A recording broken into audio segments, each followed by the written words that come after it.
Once upon a time, there lived a young lady named Ngozi. She was very pretty, but life had not been fair to her. She lost her parents at an early age and has also not been very lucky with men. Ngozi was a single mother. She had a daughter named Chinwe. Life had become very difficult for Ngozi after the birth of her daughter. They lived in the slum and could barely afford to eat 2 meals a day. She was a cleaner at a restaurant, and the little she earned was barely enough to make ends meet. Ngozi had a lot of suitors, but they all disappeared when they found out she had a child out of wedlock. Ngozi was always sad and would always cry herself to sleep at night. She was tired of being poor, and most importantly, she wanted to get married as soon as possible. She was not getting any younger. She was afraid that no man would marry her because she had a daughter who at this time was already 11 years old. One day, as Ngozi went about her daily routine, mopping and cleaning the restaurant where she worked, she caught the attention of Okuchi, a wealthy man who had come in to get some food. Okuchi approached Ngozi. Starting up a conversation with her, he said, "Hello dear, my name is Okuchi.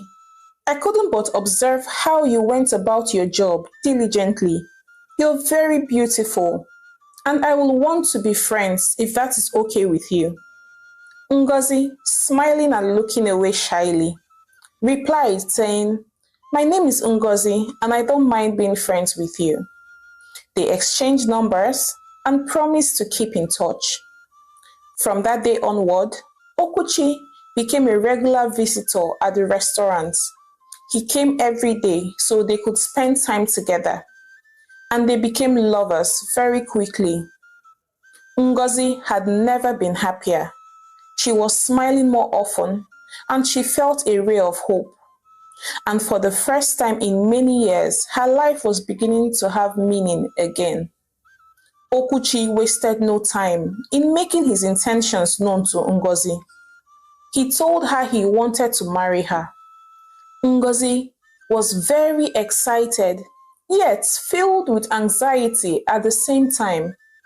She had not yet told Okuchi about her daughter Chinwe, as she was afraid she would lose him if he were to find out about her daughter. Ngozi had lost several suitors in the past because of this, and she was afraid of losing Okuchi too, as she loved him dearly. Okuchi did not only offer her his love, but also an escape out of her poverty-stricken life. Okuchi was good-looking and very wealthy. He had several cars, had a company, and lived in a mansion. Ngozi had fantasized herself leaving the slums and living in a mansion with maids at her beck and call. Ngozi stayed awake several nights, battling within herself whether or not to tell Okuchi that she had a daughter out of wedlock. Several days later, Ngozi arranged to meet up with Okuchi later that day at an eatery. "What is it, my love?" Okuchi asked, looking concerned. Ngozi, with tears in her eyes, knelt down and said, "I am so sorry, Okuchi. I have not been completely honest with you. I have an 11-year-old daughter named Chinwe. I was afraid you would leave me if you found out. Several men who promised me marriage in the past all abandoned me when they found out." Okuchi stared at Ngozi in disbelief. He stood up and left angrily. Ngozi wept bitterly. Ngozi tried reaching Okuchi on the phone later that night, but he had blocked her. For several weeks, she was unable to reach out to him. Ngozi was so devastated. She blamed herself and regretted telling him the truth. She continued her job as a cleaner at the restaurant, but she was no longer her cheerful self. She was always sad. One day, Okuchi showed up at the restaurant where Ngozi worked. He apologized to her for his behavior, telling her he was so sorry and that he loved her regardless of whether she had a child or not. Ngozi was so happy. She forgave him and they were back together again and were even more in love than ever. Ngozi introduced Okuchi to her daughter Chinwe. He loved her and treated her as his own daughter. They were all happy. After a few months, Okuchi proposed to Ngozi. She accepted and they both got married. They all became one big, happy family. Few weeks later, Ngozi could be seen looking very beautiful and pacing around a mansion. So I am now a married woman and now very wealthy, she said to herself. This life is really a mystery, she said. Ngozi and her daughter's fortune seemed to have changed overnight. Just a few months ago, they were all both sad, poor, and living in the slum, and not sure where their next meal was coming from. Now, they were living in a big mansion and had maids at their beck and call. Chinwe was going to the best school in town. Ngozi was so grateful for how her fortune had changed. Okuchi, Ngozi, and Chinwe all lived happily as one big family. Few years later, one day, Okuchi came back home from work earlier than usual, and he met Chinwe sleeping on the couch in the parlor. It seemed as though she was watching the television and slept off. For the first time, Okuchi noticed how beautiful Chinwe was. Chinwe was blooming into a young, beautiful woman. She was no longer the little girl he used to know. She had developed very fine features, and Okuchi did not know when his gaze turned from sheer admiration to lust. He felt a surge of sensual desires consuming him. He headed upstairs to his room quickly, but could not get the image of Chinwe out of his mind. He felt the urge to have her, and he became very restless. After that day, Okuchi began to pay extra attention to Chinwe. Everything she did excited him, and every clothes she wore appealed to his senses. Okuchi decided to come back home early when he knew his wife had gone to the market with the maid the following day. When he came back, Chinwe was all alone in the parlor, and Okuchi called out to her to bring water to his room. Chinwe, Chinwe, he called out. Yes, Daddy, Chinwe replied. Please bring a glass of water to my room, Okuchi said. Okay, Daddy, Chinwe answered. On getting to his room to give him the water, Okuchi pinned Chinwe down on his bed and had his way with her. Chinwe cried for help. Please don't do this to me, Daddy, she cried. But all her pleas fell on deaf ears. Chinwe locked herself up in her room, crying and sad at what just happened to her. Okuchi, on the other hand, felt no single remorse. It was as if a demon had possessed him. Later that night, Okuchi sneaked into Chinwe's room at night when Ngozi was asleep. He warned Chinwe not to say a word and he slept with her again. This became a pattern, and Okuchi sneaked out of his room every night to sleep with his stepdaughter whenever he noticed his wife was fast asleep. Chinwe, on the other hand, started getting withdrawn.